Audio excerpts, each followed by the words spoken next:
I'm going to make this cross for a friend's baptism. This is how I started into slate crafts, and pretty much anyone can do this. Get some slate, and for $100 in tools, you can have a cool project. As far as material, you have a lot of options. There's your standard grays and blacks, but a lot of what you'll see is used slates from Facebook that are weathered gray. They're gray, but with some cool weathering patterns. They've been on a roof for 70, 100 years, and then they get reclaimed.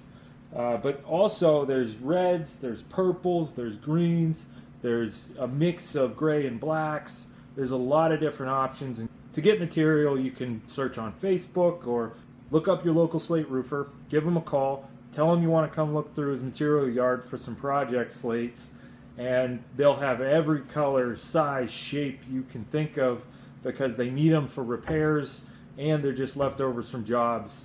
You got a couple options as far as tooling. First one is a manual slate guillotine.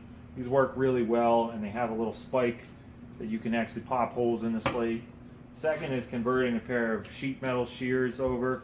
All you have to do is grind down the jaws a little bit so that they can open wide enough to do the slate.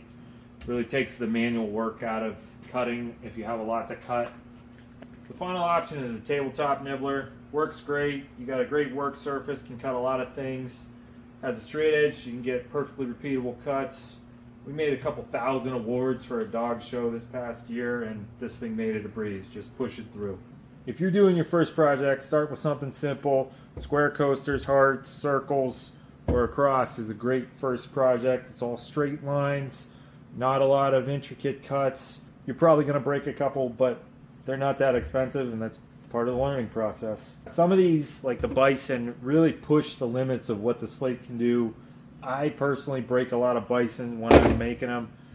These legs are a little too fragile, but I have to make bison.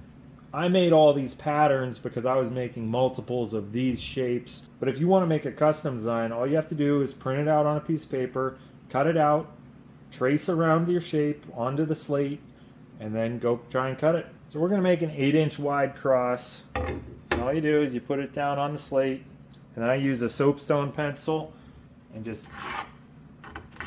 trace the lines.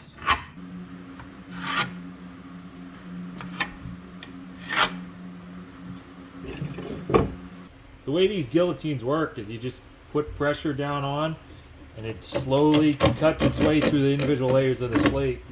You don't really have to put a ton of pressure, just constant pressure, and it'll eat its way through.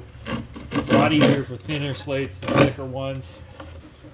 One of the first things I do is outline what I'm cutting so that you're working with a more manageable piece. You just slide it forward and take another nibble. Once you have a manageable piece, you can come in and trim it a little more up close. These inside corners are a little tricky. I want to stay short of them and then come back and trim them up later.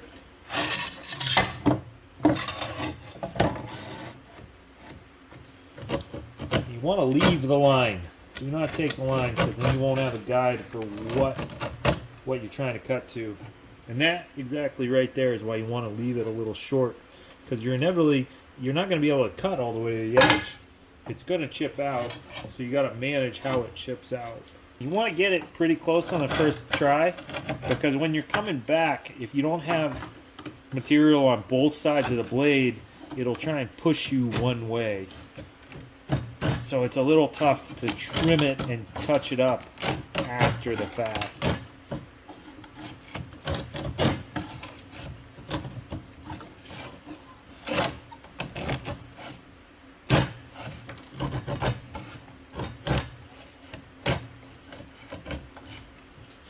So once you have the general shape mapped out, you want to come back and flip it over, take a look at what you have going on, and what I like to do is line up the lines to make sure that this line comes through and meets with the line on the other side, which sometimes can be a little weird. Right here I see this one curves, so I'll probably touch that up. But in general, you're just kind of tweaking at this point and making sure things look good. I mean, it's really not, it's all in your eye of how good you want to get, but when you get to these corners, you can just kind of come in and real slightly just chip down on it. You'll get a nice square corner then.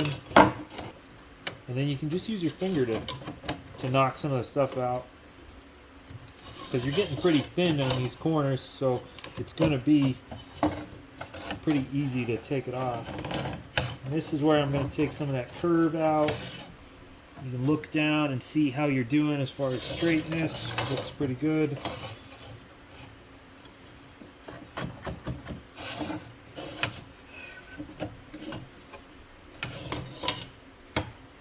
Alright, I think I like my interior angles. One thing I don't like about this is that it did chip out the whole face down here. I might remake this, and sometimes that happens. I mean, you can't really control how the slate chips sometimes. This bevel edge is kind of what you're going for. That's the natural look of the, naturally quarried stone. So, not sure. I think the engraving's going to go across here. I don't know what I'm going to run down the vertical section of the cross. We'll see. I'll get it done and we'll see if I need to make another one. One thing I definitely don't like on this, I like how the lines meet up. You can see this side's good, but this side I need to take some more off right here. Looking down it from this side, that's pretty good. I don't think that needs adjusted. Yeah, I think right here I'm going to take a little more off. And you can't see, I stayed a little bit further away on the line on that one, so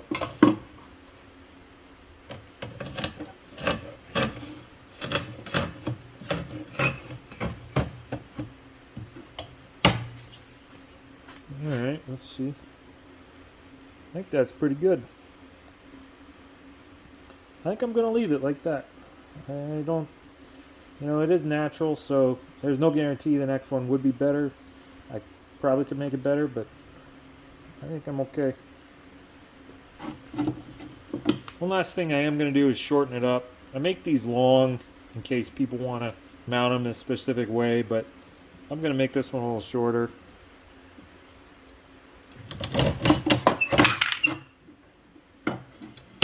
Alright. That's it. That's our cross.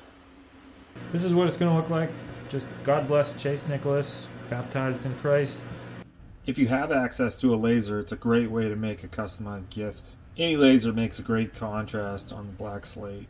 Links to the tools are in the description. Good luck, and leave a comment if you have any questions about the process. If you'd rather just buy a customized slate gift, head over to bisonhillstonecrafts.com to check out all our products.